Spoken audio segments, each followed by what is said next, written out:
Good afternoon, everyone, and welcome to the Silent Restaurant Killer Customer Data Breach, presented by FastCasual.com and ANX. I'm Shara Butler, the editor of FastCasual.com, and I'll soon introduce our speaker to you, but I wanted to remind you to stick around for the entire presentation. It'll end with a Q&A session, and you may even be able to hear your question answered live. Also, I'll tell you how to obtain the presentation if you'd like to review it again in the future. Restaurants are the prime target of choice for cyber criminals. The success rate of their exploits and the financial damages inflicted are astonishing. The average data breach of a non-PCI compliant restaurant is $80,000, and most won't survive. Credit card compromise is the silent killer of restaurants. I'd like to introduce Glenn Moore, Vice President of Marketing for ANX, which provides PCI compliance and security solutions to the restaurant industry. Glenn will discuss today how cyber criminals are attacking restaurants, what it takes to become PCI compliant, and how to prevent your restaurant from becoming the next victim. And with that, I'll turn it over to Glenn. Glenn? Okay, good afternoon, everyone, and thanks for joining us today. In the next 30 minutes or so, I'm going to discuss how credit card theft is really the silent restaurant killer. Now, I know that sounds kind of dramatic, maybe overly dramatic, but it really is true. So I'll be touching on the severity of the problem, who these cyber criminals are, and really where they are coming from, and the tactics they're using to steal information from restaurants. And then I'm going to touch on the role of PCI compliance. There's really a lot of inaccurate information out there on PCI compliance. So I'm going to touch on what it takes to become PCI compliant, and does it really work to reduce the risk of data breach? And then I'm going to conclude remarks by just touching on a few easy steps that a restaurant owner can take right now to reduce the risk of a data breach. So I'm going to focus on some practical suggestions that really don't cost a lot of money and that can be implemented in 30 days or less. So let's begin with what is a definition of cybercrime. And it's quite simply any criminal activity done using computers and the Internet.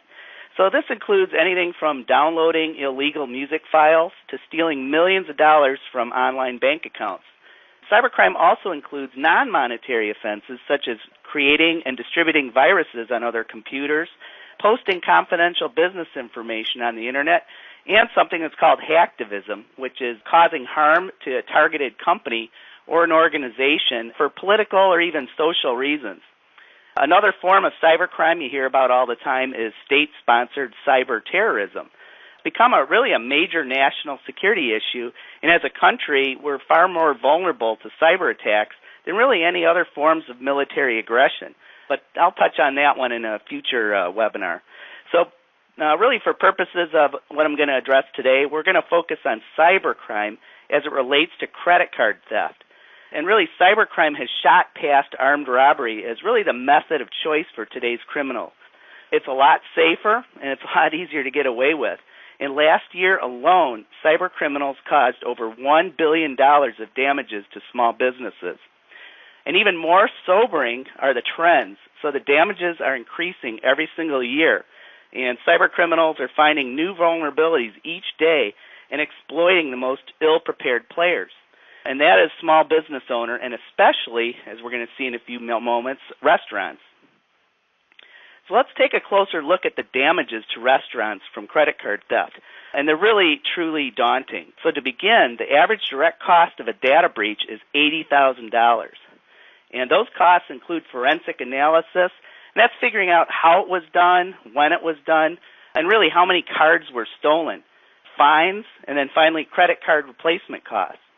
So it's no surprise that 70% of businesses that breach really don't survive after 1 year of that incident. What is somewhat surprising is that some estimates put the risk of suffering a major data breach at 1 in 6 over the next 24 months. And to put that in a different perspective, a business is far more likely to suffer a data breach than a major fire. So 98% of breaches originate from organized criminal groups. So in other words, it's not the teenagers sitting in their parents' basement doing the breaches. It's criminals across the world looking to make money. Steal credit card information, there's really a well-organized network to sell that stolen information and monetize it. Another really interesting fact is the average days between intrusion and detection is 174. So businesses are breached and really don't realize it until a lot of damage is done. It's also a very underreported crime. Some estimates put the number of reported cyber breaches at 1 out of every 7. So let's take a closer look at who is being breached and how it's happening. So last year, 74% of all breaches occurred within the food service, lodging, and retail industry. Now, there are just a few and simple, powerful reasons for this that I'm going to cover, and we'll talk in more detail as we go forward. But first, retail locations such as restaurants are really target-rich because so many credit card transactions are processed. And plus, there's over 5 million small businesses in the U.S. alone. Second, retail locations lack the security technology and really the technical resources to outduel cyber criminals. Larger enterprises and online retailers, they put a lot of time, resources, and money into information security, and it's a lot harder for them to get breached. Conversely, while smaller businesses don't have as many stored credit card numbers, it's a lot easier to penetrate their defenses. And third, restaurants have many employees handling credit cards. So there's a lot of low-tech but really highly effective ways to trick employees into becoming unknowing accomplices to some of these scams out there.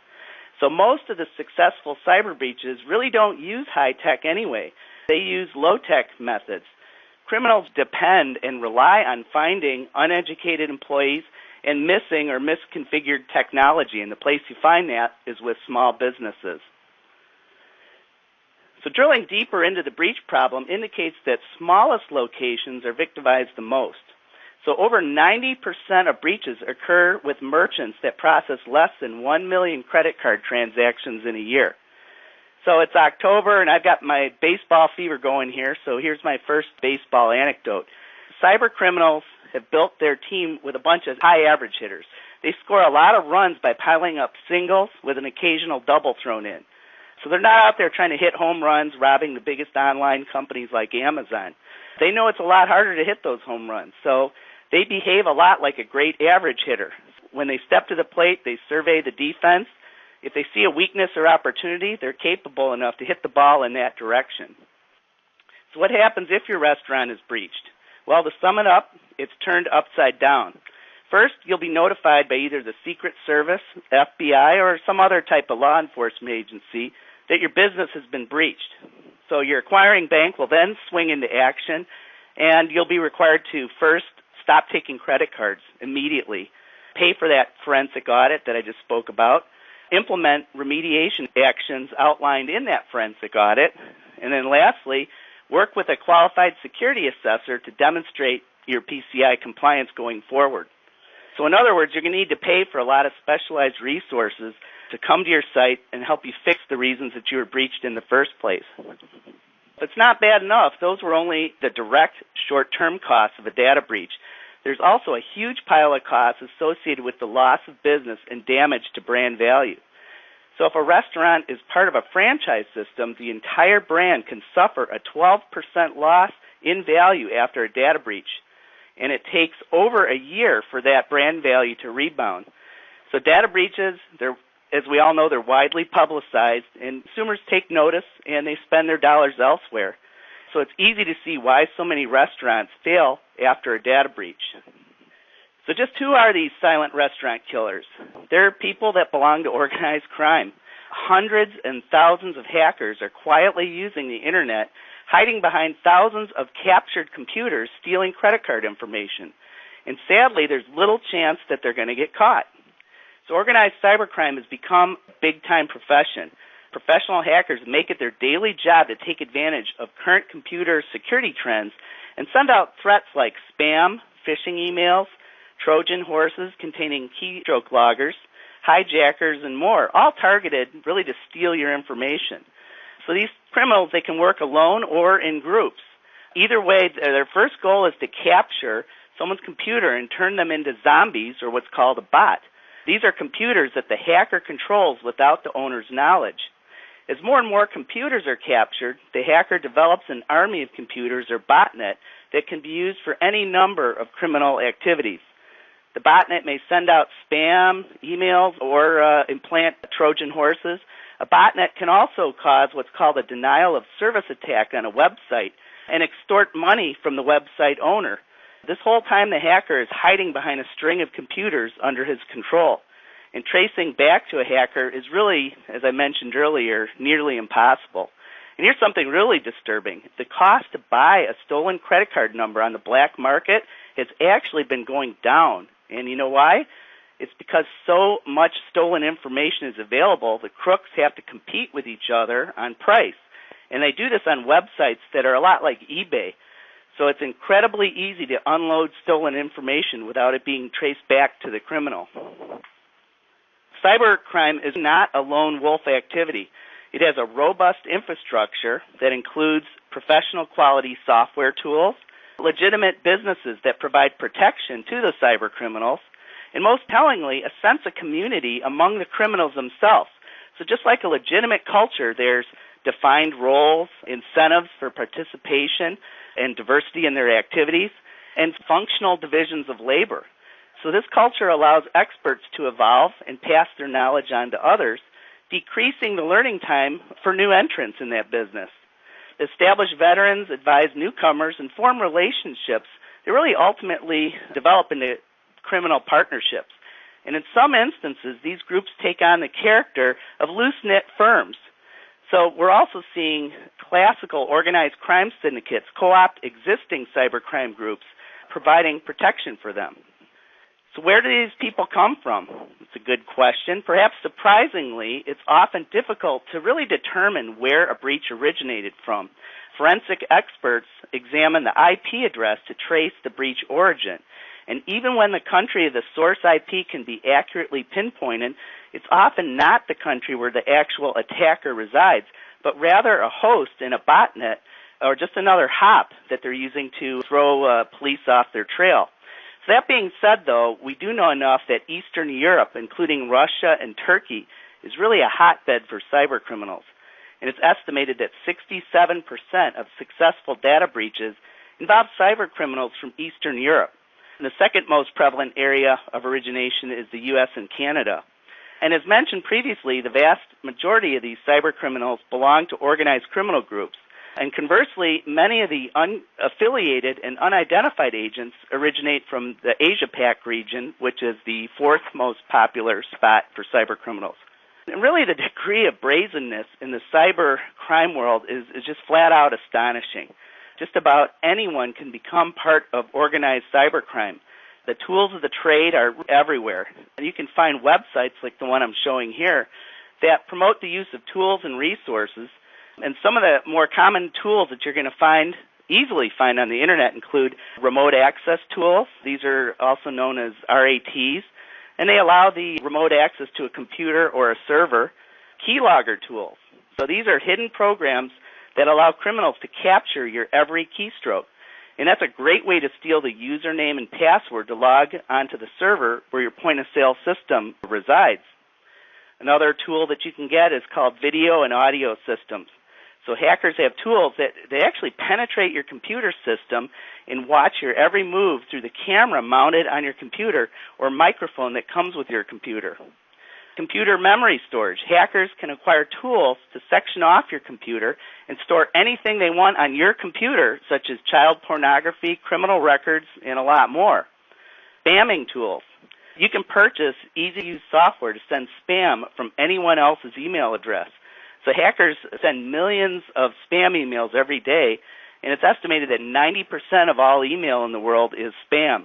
I think I get a lot of that. And then here's another one. They have toolkits to help you create your own virus. So yes, you can make a brand new virus without being a computer expert. So what they do is they will help you adapt or slightly change a virus that's out there, and it's used for a targeted attack purposes.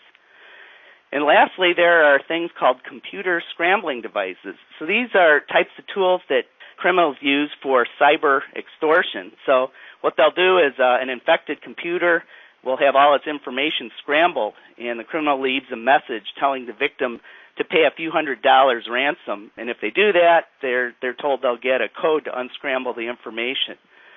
So it's really just absolutely incredible how these tools can make someone with even an intermediate knowledge a very dangerous criminal. So once the information is stolen, there's really a highly organized subculture to monetize the ill-gotten gains. So intermediary criminals who specialize in money laundering techniques are typically the buyers and sellers of credit card information. And so that's really an example of that division of labor. The people who are typically really good at stealing information partner with the people who are really good at selling it without getting caught.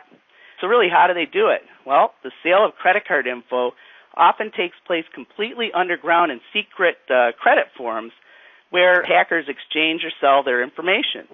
So these forums are closed to the public, and people who join the groups are vetted by an administrator to ensure they're not from law enforcement. So posts on the forum usually list the type of information for sale, including names and addresses associated with the cards, and the price, which is often negotiated online. So once someone agrees to buy the information, the transaction typically takes place in a secret chat room using a private and secure ICQ technology. So stolen credit cards usually sell for between $5 and $10 online, and the prices vary based on how much additional information is stolen with the card, such as name, address, CVV number. And really that forces of supply and demand are especially prevalent with cybercrime. So when there's a glut of stolen info available, the price goes down. And one recent example, it's about last year, there was a widely publicized theft of Sony PlayStation accounts. And the underground forums during that time were buzzing, actually with anger, that 2.2 million credit cards hit the black market. And for that short period of time, that drove down the price of stolen credit cards to $1 to $2 a piece. So we've taken a look at really who's committing this cybercrime. Now let's look at the assets that they're targeting. In Fort Knox of commercial cybercrime is the retail point-of-sale system, with 67% of reported credit card breaches involve the POS system. Criminals just know that credit card data is stored on these systems, and they also know that most restaurants flat out store too much sensitive information. And other vulnerable assets that are targeted include back-end databases and shopping cart applications. Break into point-of-sale servers, these criminals really use a number of tactics, but there's two that really stand out here in terms of prevalence, and that's outdated firewalls and insecure remote access. So criminals literally pry open the virtual door to your business and help themselves to your information through those top two. So many restaurants in particular make two big mistakes with their firewalls. First, they purchase a consumer-grade device instead of a model designed for business. And a restaurant firewall should include comprehensive anti-malware capabilities that are frequently updated. New threats are created each and every day, so your defenses have to evolve as well. And some restaurant owners think that they're safe because each computer in their store has a local copy of anti-malware like Norton or Symantec. And while that's helpful, and it's a good tool, it's also essential to run anti-malware from the firewall gateway itself. And it's a second line of defense in case the malware program is turned off or not updated on the local PC. And the second big problem with firewalls is misconfiguration. Just taking a firewall out of the box and plugging it in, it's really common in the restaurant industry. But there's really a lot of configuration settings with a firewall, and you need a trained security expert when you're setting up a firewall to make sure that you've done it correctly. For example, if you run a Wi-Fi network, you can place your entire restaurant at risk simply by plugging the wireless adapter into the wrong port on your firewall. And the other top cause of data breach is insecure remote access. So remote access is typically the weakest link in a restaurant's security profile. So criminals, they just know that restaurant owners and vendors access store data remotely using remote access programs like GoToMyPC or LogMeIn. So all they need to do is steal the username and password, and compare that to stealing the keys to the front door. And some of the other common causes of data breach include weak security configurations and negligence, flawed security policies, and poor change control procedures. So let's change gears here and take a look really at PCI compliance. What exactly is PCI compliance, and really does it matter? So in a nutshell, it's a required way to reduce the risk of credit card theft. And yes, unlike many requirements out there, it really does matter. There's a lot of confusion and misinformation about PCI compliance. To begin, let's address who it applies to. And the answer is every business, large or small, that accepts a credit card must be PCI compliant. So if you're a small restaurant owner and haven't heard about PCI compliance from your bank yet, trust me, you will, and it's sooner rather than later. In the early days of PCI compliance, the banks focused on inspecting compliance with really the biggest retailers. Those are the guys with more million credit card transactions in a year. However, since smaller victims are the preferred target, the banks are spending more and more time and effort to inspect the level of compliance with small businesses like restaurants. So here at ANX, we're getting calls from many restaurants who've received a letter from the bank asking them for a copy of their PCI self-assessment questionnaire.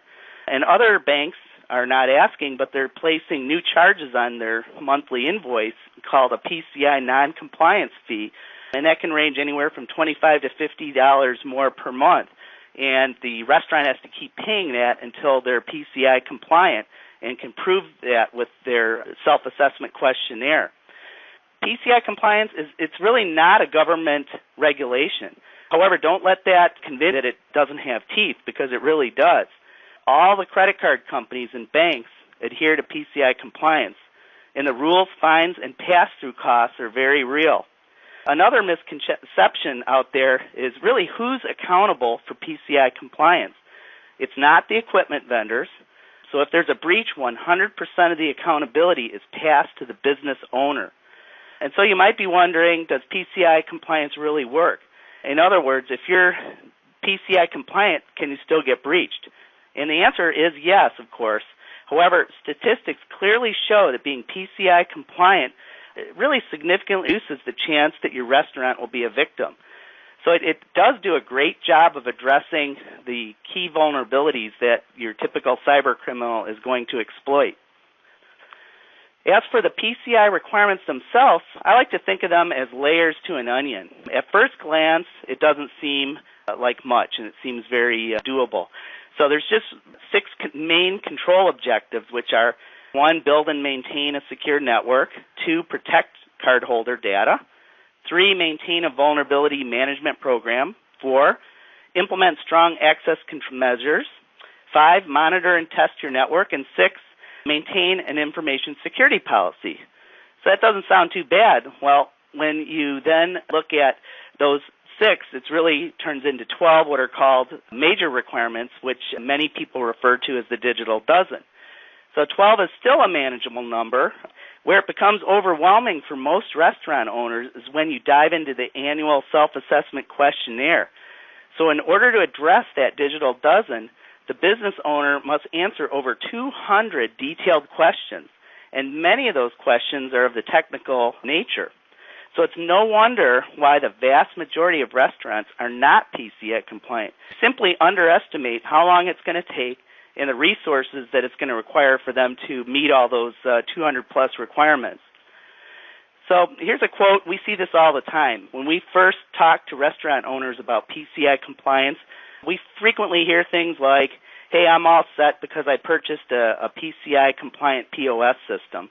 Owners are usually shocked when we tell them that a PCI-compliant POS system only addresses about 10% of those 200-plus requirements. So in fairness to those owners, I think the POS myth is fostered by all the vendors out there who make claims, hey, just buy my stuff and you'll be PCI compliant. You can't just write a check and become PCI compliant. So many of the requirements deal with process, like changing passwords, training people, and examining access logs.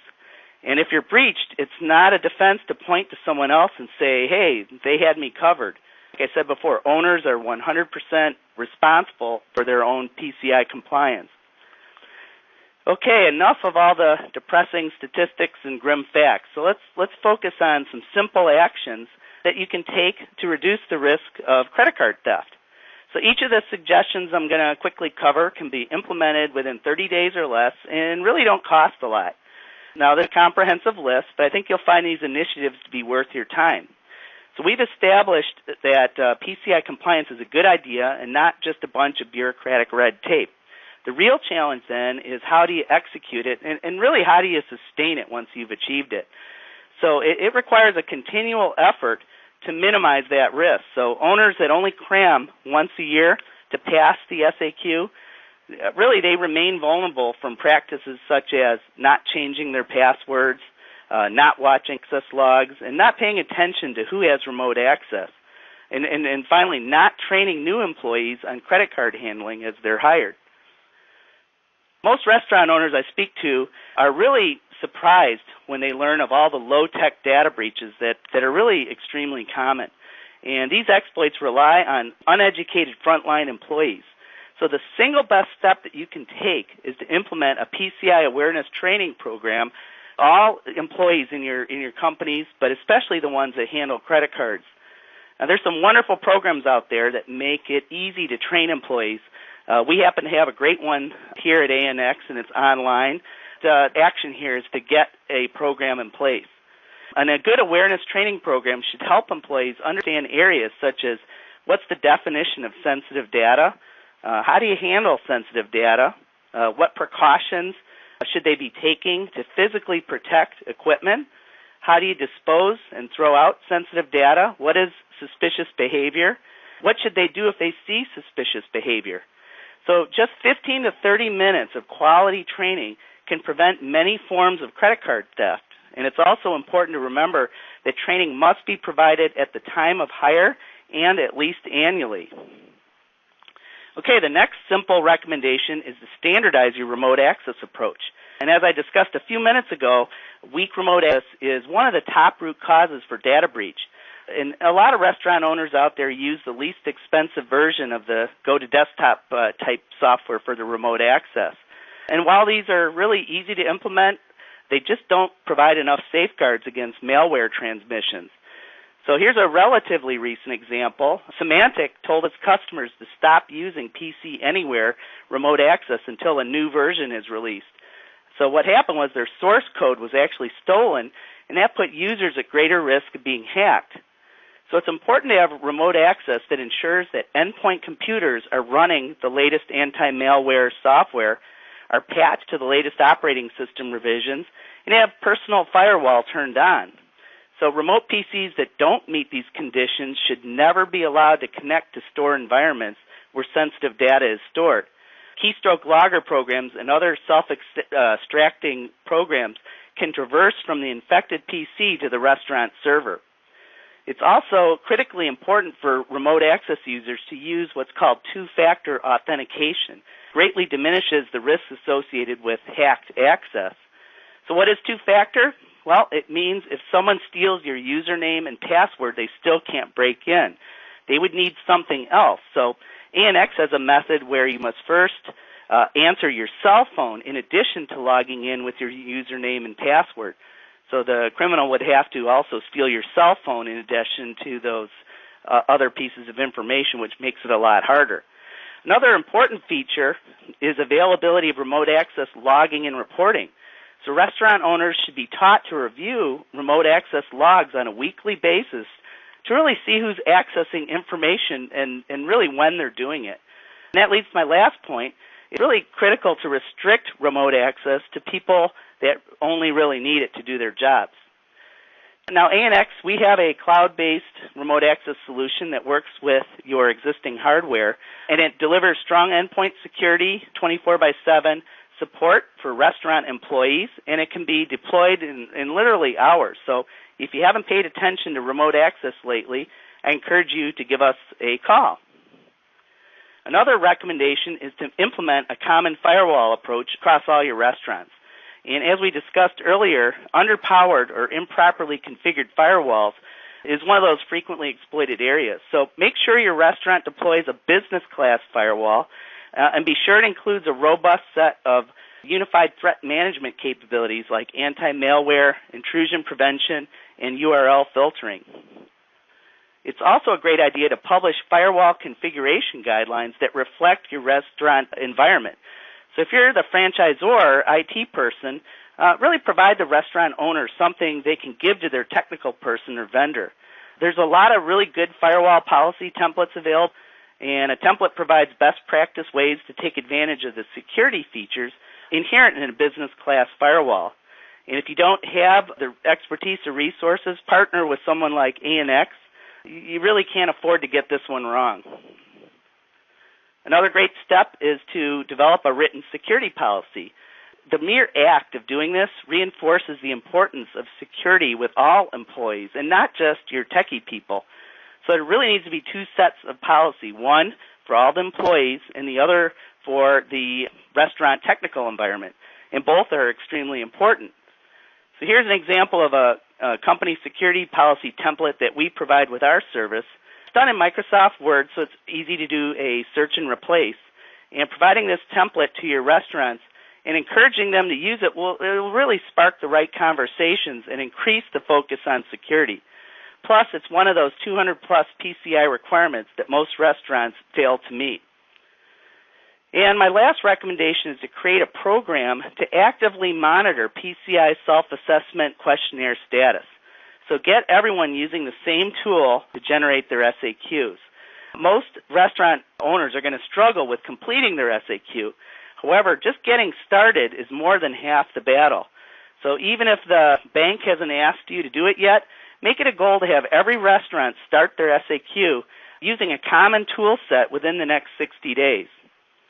And finally, make sure your restaurant has resources available when technical questions arise regarding the SAQ.